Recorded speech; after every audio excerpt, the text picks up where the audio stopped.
What do you think your team has done? What do you think your team has to do to get back to posting a winning season like the Bearcats did in 2011, finished tied for second in the conference and making it to an ECAC Bowl? Well, just like Gino said, we have to put the previous year behind us. It was an embarrassment to me personally. I know the kids didn't feel very good about it. I think we have to eliminate the supposed to, should have meetings we had on Sundays when we watch film. He was supposed to do that. He should have done that. Those were a lot of youthful mistakes. And all of our underclassmen, all our award winners were underclassmen. So that, I think that we will have some success in that way. And I think we have to gain some confidence. Our confidence was shattered last year. And it's important that we gain some confidence early in the season. What areas do you believe will be the strength of your program heading into 2013? I look at our team, and we have starters coming back on offense in every position except for fullback and the tight end position. And I think on offense, I think we can be pretty good at the receiver spot. It's the most, we have the most depth there, and I think that that'll probably be the strength of our team going into the season.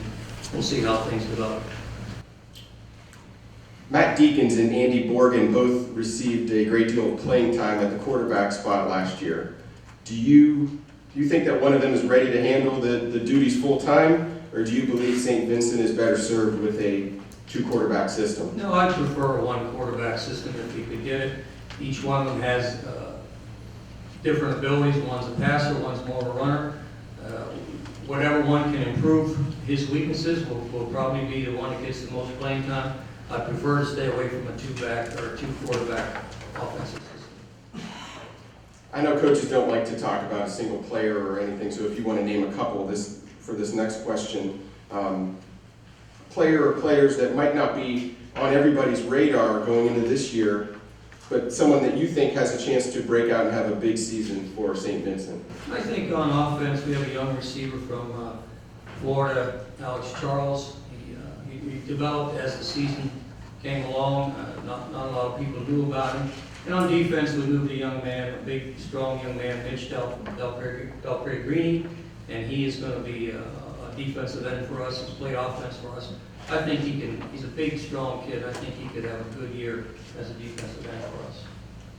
Coach, last question. What position or positions do you expect to have the most competition for playing time heading into camp? Well, obviously, the quarterback spot, there's going to be competition there to see who emerges as a leader and someone that can move the ball down the field. And then I think on the two positions I mentioned, fullback and tight end will be highly competitive. And I think on the defensive line, we're pretty young there and a lot of inexperience, so there's going to have to be some guys step up on that side of the ball in the defensive end position. Thanks, Coach. We'll switch it over to Darius. How do you think having a full season of experience working together will help the Bearcats' offensive line this season?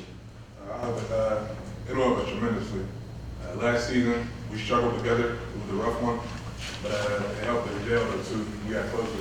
We really became like more of a family. Our offensive line coach, he had us keeping in touch with each other over the summer through our emails. So we talk to each other every week. We had a couple guys who sent off the email, just telling us like what we're doing this summer and how workouts are going, just staying in touch with each other. So we became really close. So we should have a great season. You've started 21 straight games over the last 2 years. What do you think has been the key to your durability? A couple things. Being blessed. Strength and conditioning coaches and trainers here definitely do a good job helping me stay healthy.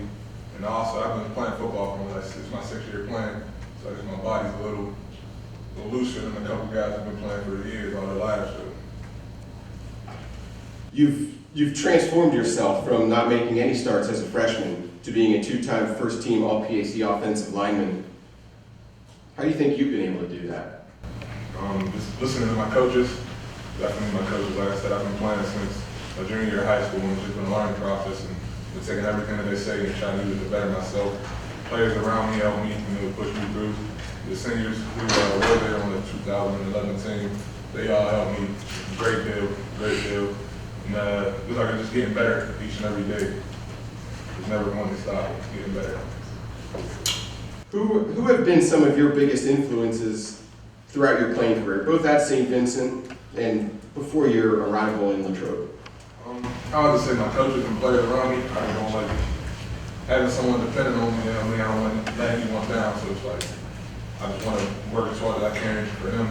And in particular, the head coach Bernie, the offensive line coach, he's on us every day. You know, like I say, tells us never to stop getting better, no matter how good you think you are. Just you always work on something. Last question, Darius. What do you think your team has to do to get back to posting a winning season as you did in 2011?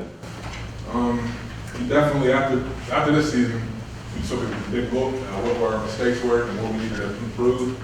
And we've definitely been focusing a lot off-season lifting, went very well. Spring ball went very well. Summer lifts, I've been talking to a lot of people, and I know that from here they're going very well. Everyone's making jumps on their weights. Everyone's running. We just got to come in next Tuesday ready to play. Thanks, Darius and Coach Colbert. St. Vincent will open its season at Bridgewater on September 7th.